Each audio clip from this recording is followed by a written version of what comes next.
Good afternoon, everybody, and welcome to this webinar on how to conduct a successful ISO gap assessment. So before we start, just have a little background on CertiKit and myself.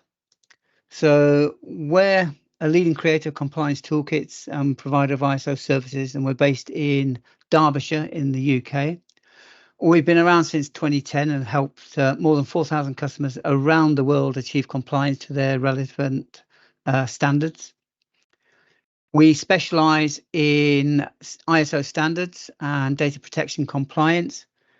And our mission is to make compliance easy for anybody who's interested in going for certification to ISO standards, GDPR, Cyber Essentials, and things like that. A bit about me. I'm Ted. I'm the good-looking guy on the right there. I'm one of the compliance consultants. Jerry, my sidekick here, is the other compliance consultant for CertiKit. And I consult for the management systems 9, 14, 45, and 22301 predominantly. Also assist in the technical development of the toolkit. So if we come up with any new ideas, myself, Jerry, and Ken get our heads together to produce new documents to go with them. I'm a certified 9000, 14, 45, and 27000 lead auditor, and also 22301 auditor. And for my sins, I'm a black belt in Lean Six Sigma. So what will we cover today then? We're going to look at what a gap assessment is. And there's a number of different things a gap assessment does. We're going to look at what the purpose of the gap assessment is, the requirements for the gap assessment, what to prepare before you do a gap assessment, actually conducting the gap assessment, analysing or assessing the findings, and then finally the gap report. And then we'll end up with a quick summary of what we covered. So what is a gap assessment? Well, obviously there's several reasons to do a gap assessment. One of the main ones, the ones that we're interested in, is identifying discrepancies within a management system. So it's one way you conduct to see, if you haven't got certified yet, how far along you are to getting certified, what areas are missing, what needs a bit more working on, and what is actually in place and good. So that's one we do. Another one is to do compliance checks. It helps an organization or a business find out whether they meet the requirements outlined in ISO standards. So if you're already organized and you're already certified and you're coming up to your recertification, a gap assessment is a quick way of finding out if you're still on track, apart from your internal audits and things. So it's a good way of just keeping tabs on where you are. It helps in risk identification. Helps identify potential risks and areas of non-compliance within the organization's processes. And therefore, by pinpointing these gaps, the organization can then proactively address these areas and then either mitigate the risks or eliminate them altogether. It's also used for a basis for improvement, because as you do the gap assessment, all right, you're going to have gaps, or hopefully not many, but you'll see areas that need improvement, areas that are not quite all the way there, but they're not quite a whole gap. So these are partial. So they also help identify these areas that you can improve things upon. Preparation for certification, like I said, if you come up to certification or your recertification audit, this is a good way of making sure that you've got everything in place. It's a good tick box to say, yep, we've done that, we've got that, we've done that, we've got that, we've done that. Oh, we haven't got that. And one of the bench stones of all ISOs, it helps the continuous improvement of the management system. By conducting periodic gap assessments, it's valuable for ensuring that the ongoing compliance and continuous improvement requirements are met. So it's a good way of keeping that up to date. Overall, a gap assessment plays a pivotal role in guiding organizations either towards compliance with the ISO standards, improving their processes, and then ultimately enhancing the overall performance of that management system. So that's what a gap assessment is. What's the purpose of a gap assessment? Now, this gap assessment is the same across all ISO standards. There's no specific ones for 9,000 or 27,000. Some of the requirements will change, but the same process is carried out across all of the standards. So the main reason is to evaluate the organization's current processes, its practices, and procedures against the requirements of your relevant standard, whether it's 9, 27, 1445, 2231, whatever it is, but also against the requirements of the organization's processes and procedures, because they also fall within your management system. It helps identify those areas that are missing and confirms those areas that conform. The fundamental reason for conducting a gap assessment for a management system is to ensure alignment to those international standards, identifying areas for improvement, mitigate the risks, and drive continuous improvement within the organization. So a gap assessment does exactly what it says on the tin. It looks for and identify those gaps or those partial gaps. And in doing so, it also helps confirm those areas that conform to those requirements.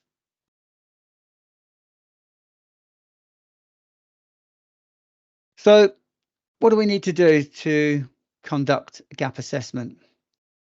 Conducting a thorough assessment requires careful planning and execution. Here, I'm going to go through probably the main steps or main requirements to ensure that you get a successful gap assessment. So the first one, which is a no-brainer, have a very good understanding of the standard that you're going to do a gap assessment of. It's crucial that somebody in your gap assessment team has a very good understanding of that specific ISO against which the assessment is going to be conducted, whether it's 9,000, 27,000, whatever it is. Somebody on the team or the individual doing it must have a good understanding of that standard. Not just what the clauses are, but understand what the requirements within the clauses are. That's the important thing, because that's what they're going to be looking for. You need to be able to have access to the documentation. So gap assessment isn't just asking a person, right, have you got this? And he goes, or she goes, yep, we got that. It's actually turning around and asking that famous quote, show me. And that's the same for auditors and same for people carrying out gap assessments. Those two words are the ones that you use to gain your evidence. So if I was to ask Jerry, have you got yourself a risk treatment plan? And he says, yes. I'm not going to tick the box until I say, show me, and he shows me the risk treatment plan. Gap assessments are evidence-based, very similar to internal audits. You've got to see what is there so you can turn around and tick that box to say, yep, I've seen that, they've got that. So access to those relevant documents and records is essential for reviewing current processes and procedures. Don't forget, it's not just the standard requirements, but the requirements of the organization, processes and procedures and policies. So some documentation could include things like management manuals, like a quality manual and an environmental manual, SOP, standard operating procedures, work instructions, forms, checklists, records, minutes of meetings. All of this is evidence that you will use to say whether they've got something, partially got it, or haven't got it. Another important one is engagement with stakeholders. Get buy-in from everybody you're going to be auditing. Let them know what you're doing and why you're doing it. But more importantly, get buy-in from executive management to conduct this. Their buy-in is crucial because you do and you will get some resistance from people in different departments who turn around and say, I haven't got time to do that. I'm busy doing this, I'm doing that. If you've got clout from the top, they will need to stop doing what they're doing to be able to be available for that gap assessment. So engagement of stakeholders, sell the gap assessment before you do it to your auditees so they understand what's going to happen, why it's going to happen, the benefits of it, and how it's going to help them in the future with the management system. So engagement is paramount.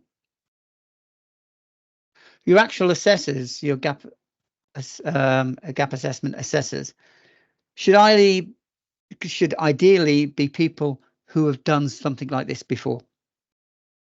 Maybe they're internal auditors. Maybe they've done gap assessments in a different company or something like that.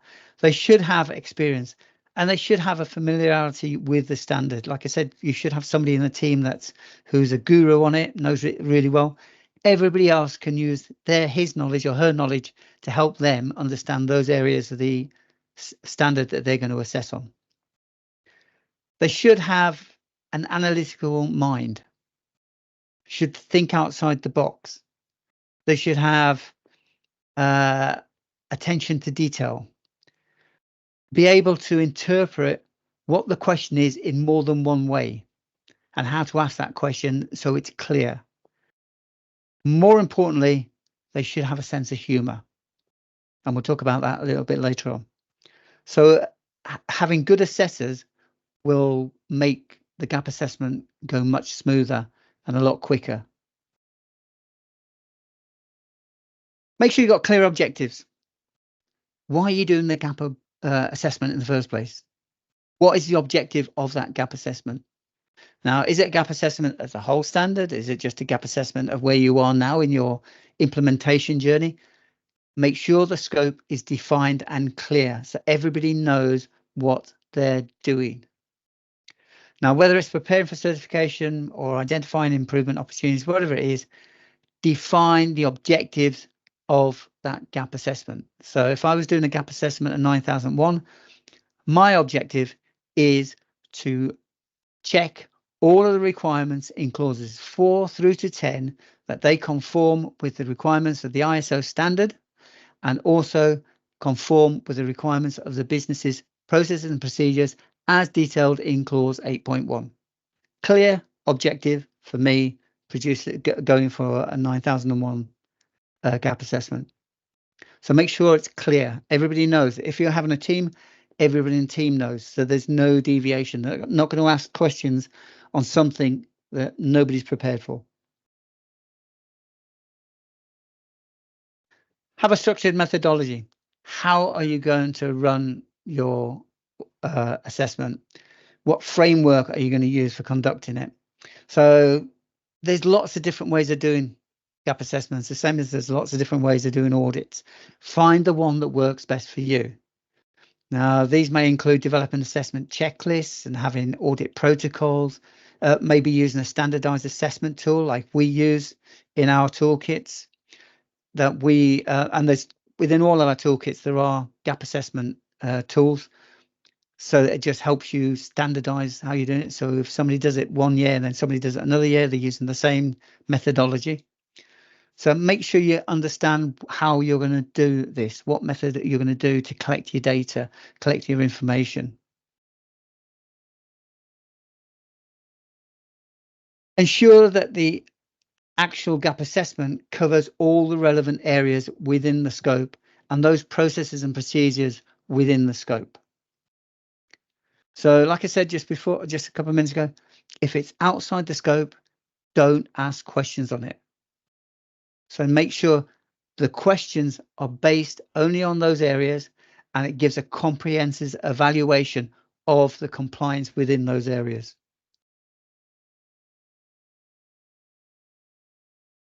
So data or information collecting and analysis. Collect relevant data and evidence. That's the important thing, is evidence to support the assessment findings.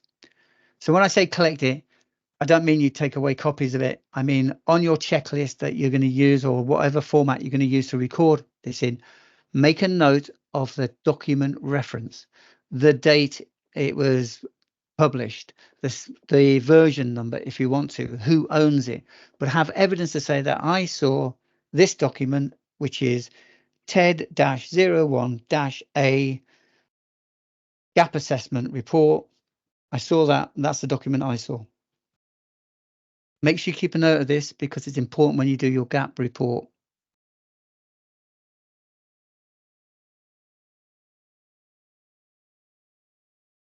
Documentation of findings.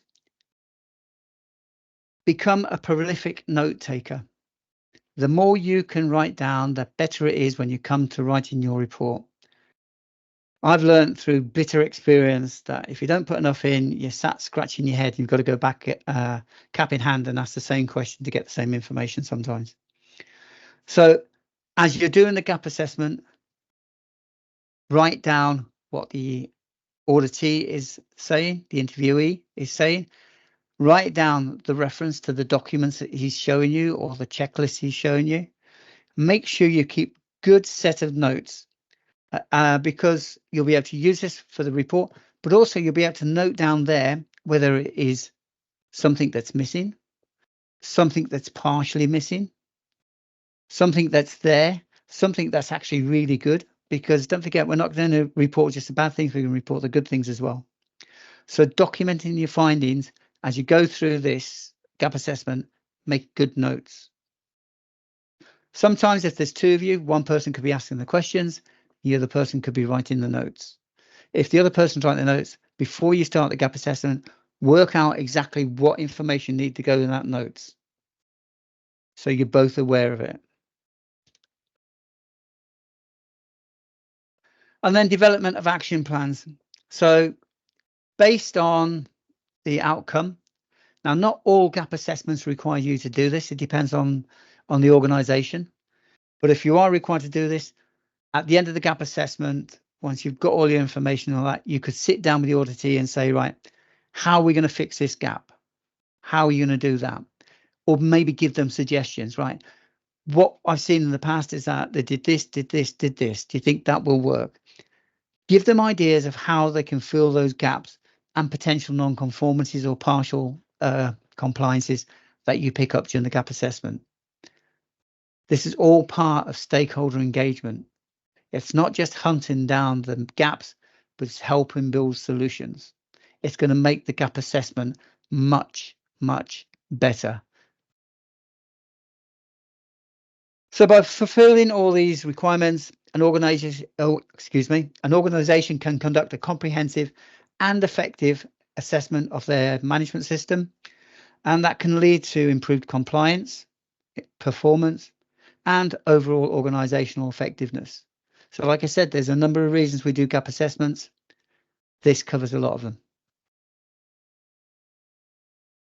So how do we prepare for this wonderful gap assessment? So prepare for a gap assessment involves several key steps. There's lots of little steps in between, but these are the key steps. These will ensure that the process is being conducted efficiently and effectively. So here's the steps. Some of them we've already mentioned, but we'll go into a little bit more depth than these. So first one again is defining the objective and the scope. Again, clearly define the objective of the gap assessment. Determine what specific outcomes you aim to achieve. So these are your objectives. Now, whether it's preparing for certification, improvement opportunities, or assessing compliance against regulatory requirements, make sure these are properly defined and that the people you're interviewing understand the scope of the gap assessment. Define what is in the scope, not just within the standard, but what areas of the business are in the scope. Now, some standards like the 9001 doesn't have to cover the whole business. It can cover certain areas. So you may say, we're only going to do a gap assessment of the 9001 requirements in the manufacturing area. We're going to do a 27001 assessment in the IT area. So you define not just the requirements of the standard and regulatory bodies or whatever, but also the areas of the business. If you're lucky enough to have several people in the business that you can select to help do this, select your team, assemble your team. Remember, they should have a knowledge of how a gap assessment works. And if they have a knowledge of the standard, even better. And if they've got experience in questioning techniques and things like that. Ensure that each member of the team have the necessary skills, knowledge, and if you have to, training to effectively conduct the assessment. So you're planning well ahead for this. You may say, right, I'm going to choose Jerry. He's not done one of these before, but we've got a month beforehand. So next week, Jerry, me and you are going to go through how we conduct this and give them a bit of training and stuff like that. The important one here is review the requirements of the standard that you're going to do a gap assessment of. If you're doing gap assessments and you have several of the standards already in place, make sure you review the right standard.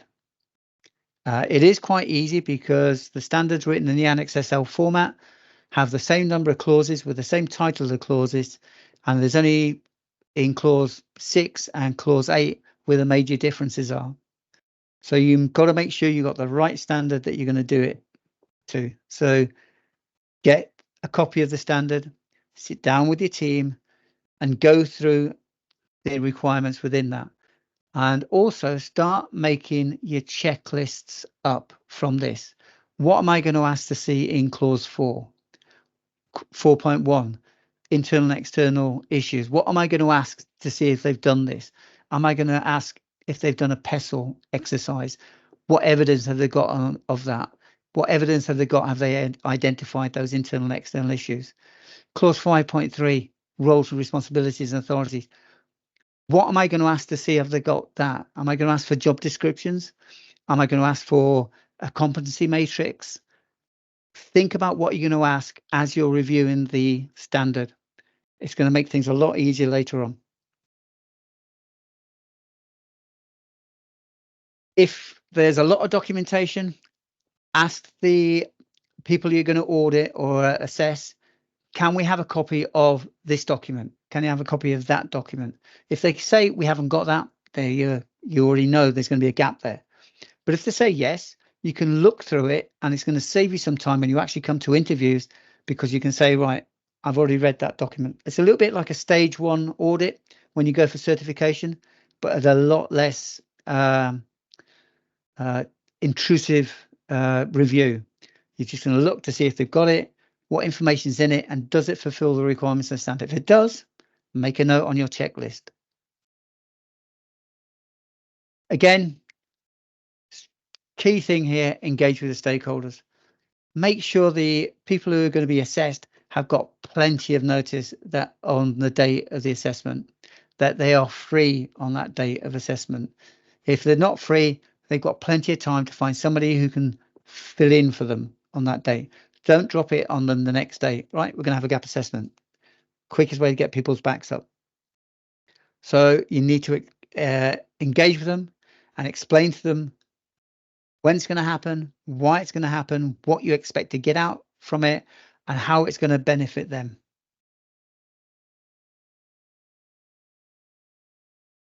Schedule your agenda, your meeting agendas.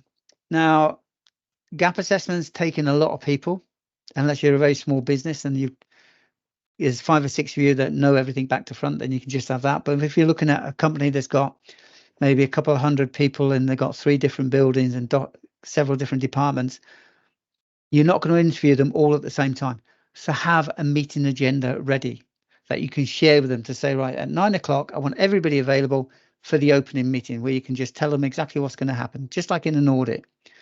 And then at 9:15, I'd like to talk to head of HR. At 9:45, we're going to have a 5-minute break. So at 9:50, I'd like to talk to head of operations, and that's going to go on for 2 hours. Have that agenda and make sure that's promulgated to the people that are going to be sat opposite you. Make sure you allow sufficient time and resources for those interviews. When you're actually doing it, and I think Jerry will back me up on this one, time flies, really does. So you've got to be mindful of the time and have your questions ready straight away. Can't waste time, otherwise you'll get creep, and what should have been like a day gap assessment may turn into a day and a half, and all of a sudden the people that thought they were going to be on the first day are now on the second day and they're not available. So make sure you allow sufficient time when you do your agenda. Have a little bit of a gap at the end of the agenda just to fill in, just in case. Yeah, I mean, even we do a lot of gap assessments, and even we get caught out. Yeah. Especially when you start following trails, and if you're less experienced, it probably might take you longer than you think. Development assessment tools and your checklists. Now, you'll see an example in a few slides' time of one of our checklists. There are checklists in our toolkits, but you can make your own checklists up, or you can make your own assessment tools up. It's up to you. We've got several Excel sheets that we use for different assessments and different audits, and they're really good because we can get them to do different things for us. So sit down with your team and work out what you're going to need, what checklists you're going to need, in what format do you want them in.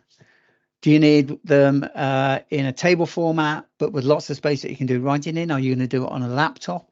Are you going to do it pen and paper? All of this has to be decided before you conduct it.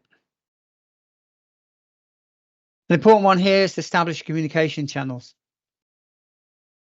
Make sure that the people you're going to audit in have got the communication channels to come back to you to ask questions, because they will ask questions. You know, what do I need to do? What do I have to get ready? Can I do this? Can I bring other people in with me? Make sure there's a clear conduit for them to do that. Don't let them feel it's a one-way system there. You're telling them what you want when you want it. It's got to be a two-way thing. This will encourage them to be a bit more collaborative, a bit more open. And that's what we want. We want an open dialogue when we're doing a gap assessment. Because if you don't, people start hiding things. And then it gets a bit nasty. But establish a clear communication channels, two ways, right now. Don't do it the day before you do the gap assessment. Do it as you're doing the preparation, as you send out the invites and emails. If you've got any problems, you've got any questions, please drop me an email straight away or ring me on this number extension, whatever it is, let them know it's available. Prepare for the information or your data collection, what you're expecting to see, what you're expecting to get. Again, if you've got a team, you need to discuss this, especially if some of the team aren't as experienced as the lead. They need to understand, well, what sort of information do I need? Is a diagram all right? Is a flow diagram, is that okay for a work instruction? It might be in your organization, or it might be a flow diagram, but it also has written instructions. You've got to let them know what sort of data they need to collect, what sort of evidence they need to collect. Also, how they're going to log that evidence. Whereabouts on their checklist do they log the reference number to that checklist, to that form, to that document? Make sure everybody's singing off the same hymn sheet before you start your gap assessment. Even if you have to practice it a couple of times, just make sure everybody's the same. It's going to save so much time when you start doing your gap report. If you're in one of the businesses where you have several sites and you're conducting a gap assessment over those sites, work out your logistics. How are you going to get to that site? Do you need a parking space? Do you need a room for that? Work this all out beforehand, using your open communication conduit so it's all ready. Do you need passes to get into that place or not? Have all of this worked out prior to going to. It's nothing worse than you get to a site, you knock on the door and they say, yeah, who are you? So I'm Ted, I've come to do your gap assessment. No, you can't come in, Ted, you haven't got the clearances. We haven't got the people. He's on holiday. Get it all sorted out beforehand. The last one, if this is your first gap assessment, you can discard this, but if you've done a couple of gap assessments before, have a look over the previous gap assessments, because straight away you'll be able to see, all right, that one's complete because that's done. So we'll just ask them again, is that still all right? But where there's gaps that were identified in the last one, you need to go back into those and say, right, have you covered off this now that was picked up in the last gap assessment? Can you show me the evidence? That's brilliant, excellent. Can you show me the minutes from that meeting to say that that's done? Brilliant, excellent. So if you've got the facility, you've got some old gap assessments, bring them to the table, gather around your team and have a look through, because you can start marking off from your checklist, this one was complete, this one is complete. You're going to shorten your gap assessment a little bit. This is an example of one of our gap assessment checklists. In this case, it's for 27,001. And it really is, it's on an Excel spreadsheet. Requirements met, these are drop-down boxes. We've got yes, partial, no, and N/A, non-applicable. In 27,000, 9,001, there are places that you have non-applicable clauses. So just going across this, the first column is the actual requirement of the standard. So this is clause 4.1, understand the organization and its context. If there was a subclause like A, B, C, D, whatever it is, we'd have them in there. What the requirements are of that. So that's the clause. This is the requirement. The organization shall determine external and internal issues that are relevant, etc., etc., etc. From that, we've got our bank of questions that we're going to ask on our checklist. And I'll say, okay, Jerry, can you tell me how you determined your internal and external issues? And he'll say, yeah, Ted, we did a PESTLE. And I'll say, thank you very much. Can you show me how you did that PESTLE or the results of that PESTLE? And he'll show me that. And then I will click yes. If he's only done the PESTLE but hasn't actually defined any internal and external issues, I may give him a partial, and then actions needed is to, from PESTLE results, identify those internal and external issues that may affect your ISMS and who is going to be responsible for it. And we do this for all the clauses through 4 to 10. And in this case, Annex A, there'll be yes or no's, requirements. Have you got that? Yes, no, evidence. And in here where it says actions needed, I can put my notes to say, yep, looked at document head 01-1, context of organization. There's my reference in there as well. Don't forget just as a heads up, ISO sent out an amendment for all Annex SL ISO standards. That's 9.14.45, 27,001, 2301, 5000. They've added 2 bits to clause 4.1 and 4.2 about assessment against climate change. So that probably won't be on any of the online ones at the moment, on the internet ones at the moment. So just bear that in mind. Conducting the gap assessment, I think Jerry will agree with it. Start from clause 4 and then work your way through the clauses. Don't go clause 4, clause 8, clause 6, clause 5, clause 7, clause 9, clause 10. Don't do that. Follow it through. And the reason I'm saying that is because the standards are designed that the outputs from one clause are input to another clause further on down. So if you did clause 6 first, you're automatically going to have a gap because you didn't fulfill the requirements in clause 4, 4.1 and 4.2, because their outputs are a direct input to clause 6.1. So when you do a gap assessment of your management system, do it in the order of the clauses.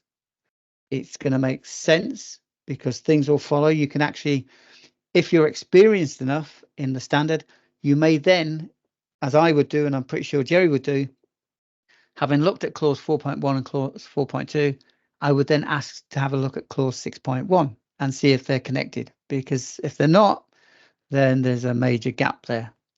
So if you follow it through in this order, and you can see here that, as it says there, the blue ones are doing clauses. Doing clauses have outputs into facilitating clauses. So stuff here goes into here, stuff from here goes into here and into here.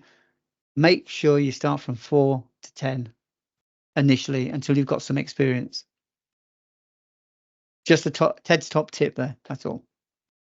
Yeah, sometimes it's not possible, and again, it's down to the confidence and how many you do these. But you know, I've done a gap this week, and we had to shuffle clause 5 around a bit because of availability of leadership. But I'd rather do that so that I've got the leadership there, rather than say, oh, I'm sorry, I can't come. And then you don't necessarily get the right feeling. And it was actually really useful because, you know, in this particular instance, the leadership were very supportive of the management system. And I wouldn't have got that if I'd have said, oh, no, I must talk to, you know, I must cover that off at this point in time. You know, I wouldn't have got that insight, how supportive the managers and the executive were of the management system, had I insisted that I covered clause 5 at a time when they weren't available. So sometimes you have to be a bit flexible, but you just need to know, be a little bit of experience about, you know, how do the clauses feed each other, and if I do something slightly out of order, make a note of that so that I make sure I don't miss something that I know I need to verify that off, because it's an input to something later on in the clauses, like Ted was saying, like clause 4 feeds clause 6. Cheers, mate. Okay, so actually conducting the assessment, which is what we're all aiming to do. Arrival introduction. When you get there, sit down. Hopefully you're going to have all of your people that are going to be interviewed over the gap assessment there. This is where you introduce yourself, and if you have another team member with you, introduce them. Again, go through the purpose, the scope, and how you're going to conduct the gap assessment, and then quick review of the agenda. And once that's done, you can say goodbye to everybody apart from the person who's top of your interview list. Conduct your interviews. So have your question bank ready, have your checklist ready, ask them the question, note down their responses, note down the evidence on your checklist, and if there's a gap, inform them that there's a gap. Okay, thanks ever so much. However, you don't quite meet the requirement here because this is what you need. Is that okay?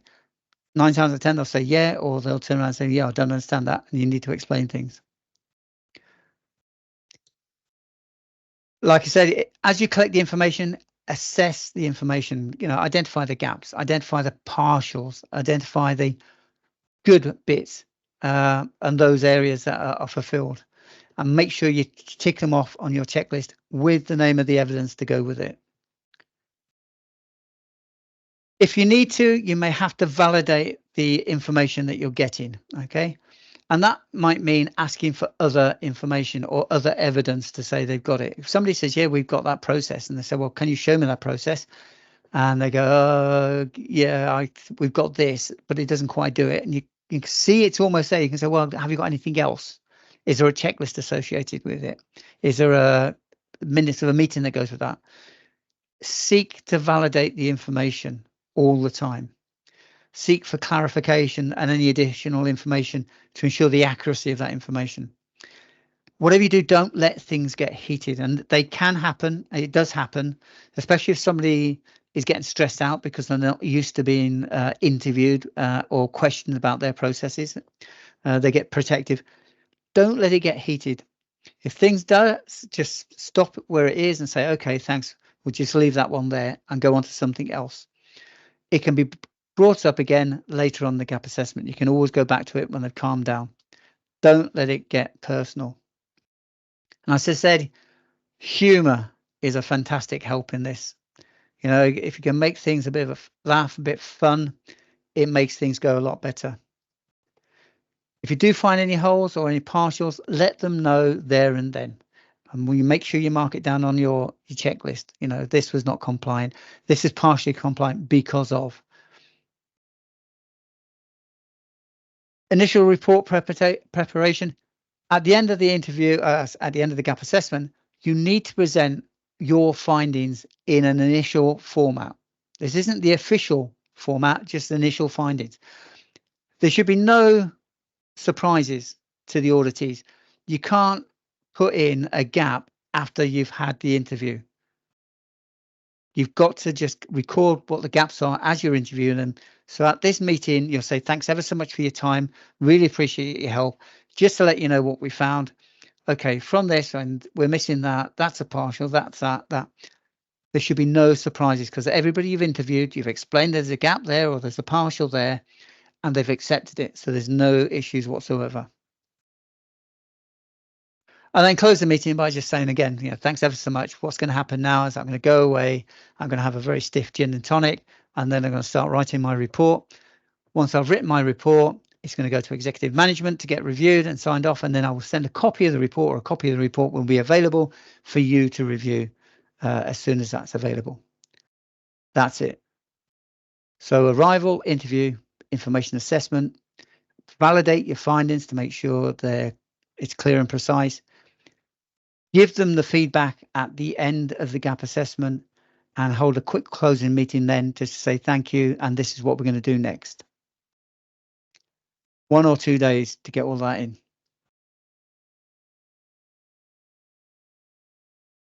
Analysing the results.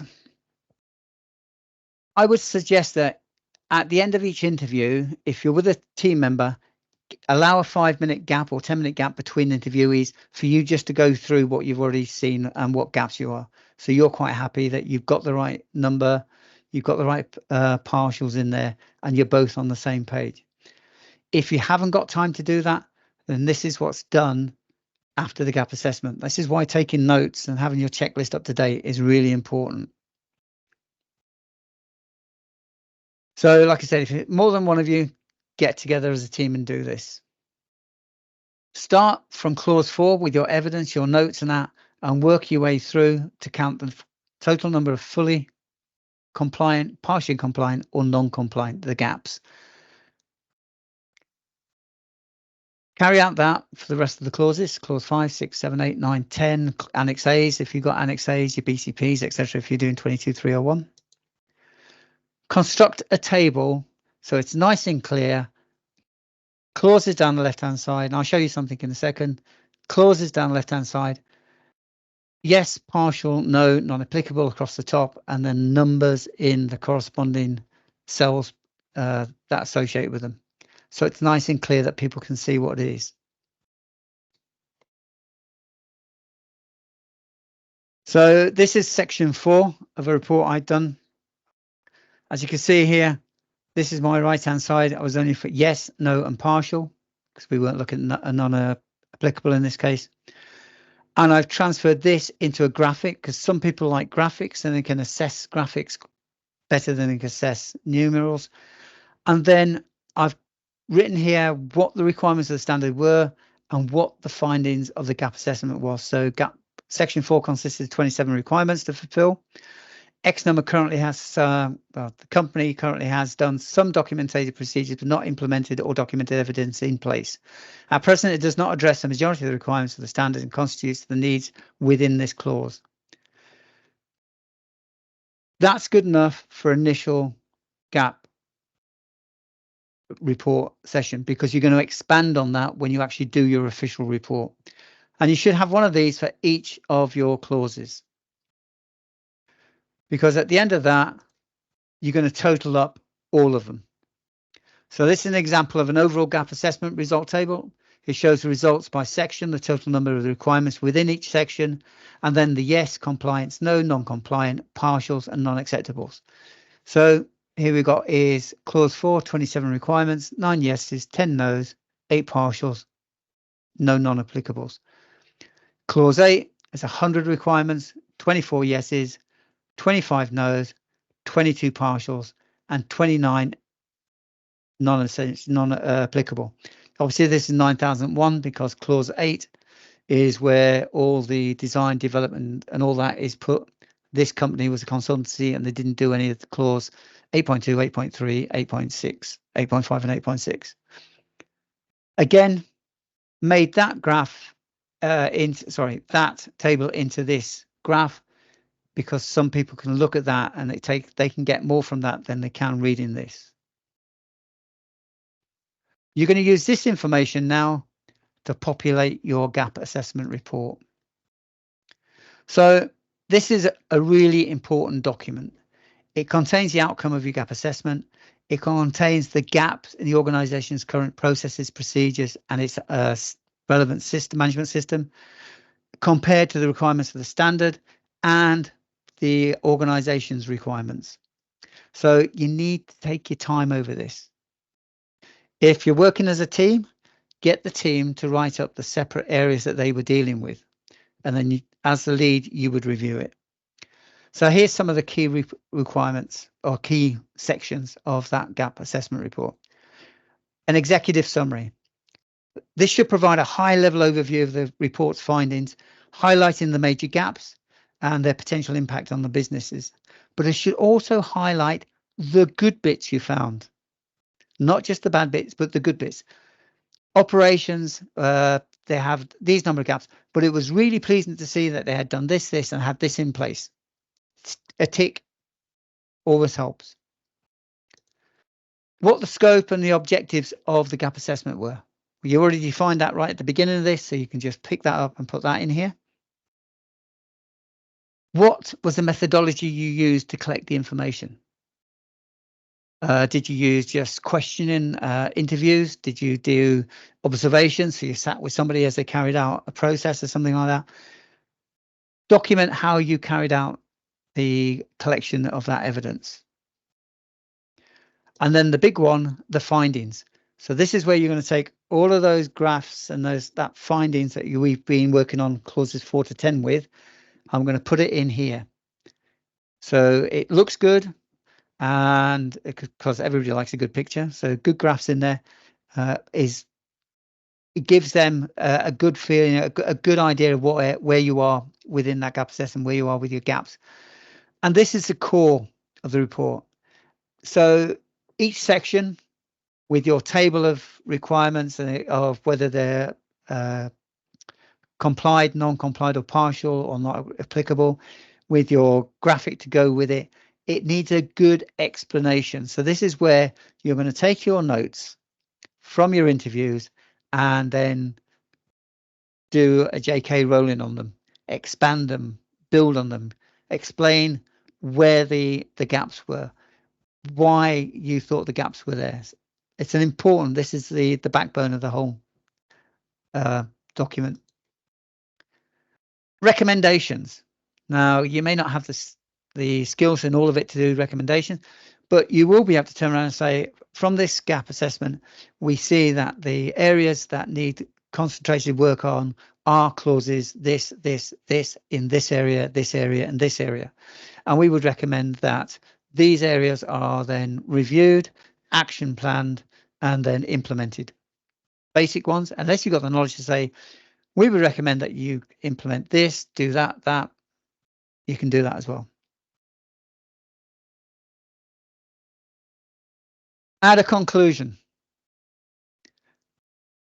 This section should summarize the report's keys, findings, the highlights of any significant risks and opportunities, and provide an overall assessment of the business's readiness to meet the requirements of the standard and the business's or process and procedures.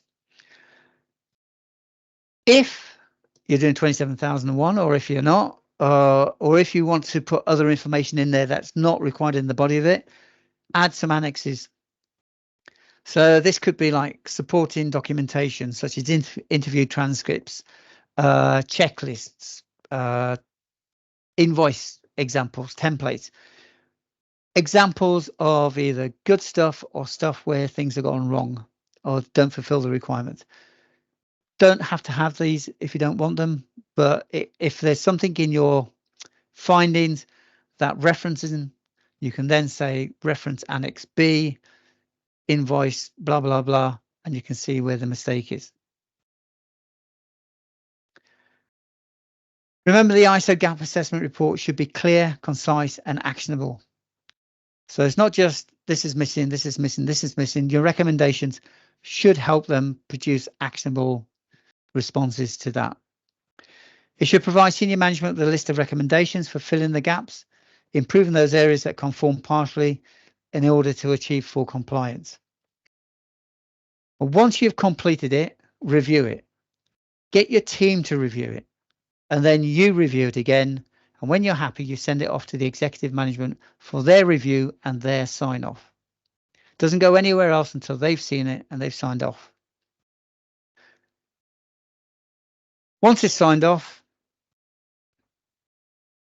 you can then either stick it on your intranet, where you can then inform all the interviewees, right, the report is being issued and you can find it on here, or you can send a link to them, or if you want, you can send an individual report to them. It's important because this closes the circle. Don't leave your interviewees high and dry. They want to see a result from this, and this is the result. So in summary, we've looked at what a gap assessment is and what it's used for. We've talked about creating your team and the importance of getting the executive management sign-in right at the beginning. We talked about preparation. Preparation is the key. So make sure you do your homework. Make sure you got a copy of the standard and you read through it. And if you've got a team, make sure they understand their requirements within that standard. So if you're going to split the gap assessment up to say somebody does clauses 4 and 5, somebody clauses 6, somebody does clause 8 with operations, make sure they understand that part of the clause within the standard. Create your checklists, your working notes and your questions. Carry out your gap assessment in a logical format. Make sure you have an opening and a closing meeting and make sure it doesn't get heated. Make sure you record all the evidence, whether it's in a reference number, the name of the title, etc. Make sure you record that. Have fun while you're doing it. Work from clause 4 forward. Conduct a gap assessment and make sure you see the evidence.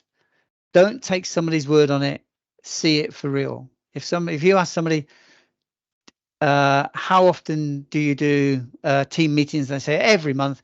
You say, well, can you show me the minutes of the last month's meeting? And if he says or she says, oh, well, we don't keep minutes. How do I know you're doing meetings? I need evidence. So there is a gap, but the solution is have somebody take minutes. So you've got your problem and you've got your solution. At the end of this, compile your results and look at them and assess them. Create the result table. Write the gap assessment report, and when it's complete and reviewed and reviewed and reviewed, then send it to the executive management team for sign-off. When it comes back to you, send it to the relevant interviewees. Okay, a little bit then about how CertiKit can help. We're not just providers of toolkits, and you're all aware now that both myself and Jerry are compliance consultants. So toolkits, we have a lot of toolkits. Within each toolkit are all the documents that you need to comply with that relevant standard. The documents come as a template, and there's a lot of generic information in there that's standard across the relevant standard, but there are areas where you need to populate that is pertinent to your organization or business. But using the toolkit helps shorten the amount of time it does to create this documented information and evidence to say that you're ready for certification. With the toolkits, they can be customized to an extent where all the tools have got an area for your logo to go in, and within the tools, within each document, there are areas where you can populate your organization's name. Now, to do it individually takes a little bit of time. We have an LRS service, a logo replacement service, where we can do that automatically for you for a small charge for your standard, for the whole of the documentation. Then we'll send it back to you branded for you that way. We do ISO consultancy. So if you're starting out and you need some advice, we can help you that way. If you're starting out, you don't have the resources to help implement it, we can help you implement that, whether it's by day meetings or fully helping you implement where you handhold you all the way through and help with identifying the information you need for your documentation, etc. Or we can just do ad hoc, where you've got a problem, you're halfway through your implementation, something comes up, you're not sure what it is, you can just book, we can help you through that. We also conduct, funny enough, gap assessments, internal audits, and a pre-certification audit. Now, the gap assessment is very similar to what I've just discussed over the last hour. The internal audits is where we act as your internal auditors. If you haven't got the staff or the experienced people or the people to do it, we can come in and conduct your internal audits for you, produce an audit report for you, and if required, produce an audit schedule, as that's a requirement of all the standards. And then we work with you to audit all the requirements of the standard. So you've got the evidence for your certification or recertification. And then we can conduct a pre-cert. Now, this is a pre-certification audit of your whole management system. And it goes into depth in every requirement of the standard. If you pass a pre-cert audit with us, you will pass a certification audit with an RCB, a registered certification body. We go into a lot more depth than a certification body does. So it gives you the confidence, the fact that you've got stuff there, that you know the evidence is right because we've checked it for you. So if there's any questions, Jerry, do we have any questions? Yes, we do. I thought you were asleep. Someone's asked, what are the similarities or differences between gap assessment and an internal audit? Do you want to fill that one? I don't mind. Yeah, I mean, so I can see where people sort of get the idea that the gap assessment is an audit. In a way, yeah, I can see it could be classed as an audit, but it is very it is not really checking your compliance, whether you're actually working to your policies and procedures and the things. It's just really trying to get an understanding and gauging, have you got all of the relevant ISMS for 27001 or quality management system if you're doing 9001 or environment management system, whatever. It's really trying to understand, have you built the correct policy framework and have got all of the right policies and documentation procedures and everything that the standard requires for addressing the requirements. It does not, when you do a gap assessment, in any way, shape or form, really check whether you're actually following or implementing those processes in the way they're intended to be. That is the difference, really, what you're trying to do with an internal audit. The gap assessment is really, as it says, it's trying to identify the gaps where the standard is asking for something, and have you actually put that policy, procedure, or piece of evidence to support that you're doing that. It's quite superficial, whereas the internal audit, as I say, that is more down to, are we following our processes? Yeah, it's a much higher level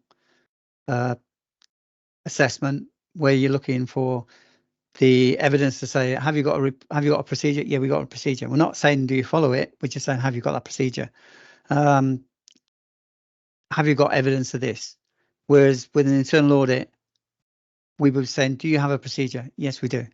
Can you show me how this procedure, can you talk me through this procedure? Can you show me evidence at this point that you're doing that check? Can you show me evidence? We're not doing that in a gap assessment. We're just asking, do you have that procedure? Yeah, we got that procedure. It may be, that sort of thing. You would actually check that the procedure is not just sort of the front sheet. Oh yeah, and a few, template material, which that immediately to me, I've seen examples. So have I. I've seen that. I mean, as you say, we sell toolkits, and clients ask us to do gap assessments, and even several months into their implementation, they come back and say, oh, can you do a gap? And we go in, yeah, we have a look, and then we have a look at the document, and they've still got our template material in there with the highlighting and everything. I said, well, you've not defined the interested parties, or you've not defined the needs and expectations and the issues and all this. So, oh yeah, we haven't got around to that yet. So to me, that is a clear gap. Until that document is fully populated and got the right information in, you will check that, but you won't check compliance to it. And don't forget, one of the steps is checking documentation before you go into the gap assessment.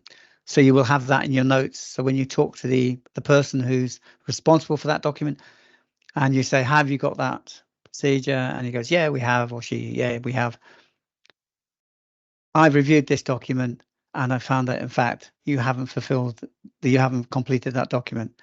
So I'm going to give you a partial for that because of, or I'm going to say this is a gap because of. So yeah, a gap assessment, you don't just look at the covers. That's why we look at the documents beforehand. We need to show the evidence, the fact that, yeah, they've got it. Well, with an internal audit, we'd be looking at evidence, the fact they're fulfilling the requirements, fulfilling the procedure, and there's evidence to say that they're following that process and procedure. Anything else, Jerry? Yeah, that's it, I think, from questions, unless anyone else wants to throw their hat in the ring on that one. Nothing at the moment, so. Okay, well, thank you ever so much for your time this afternoon. I hope it's been benefit, and hopefully see you again on our next webinar.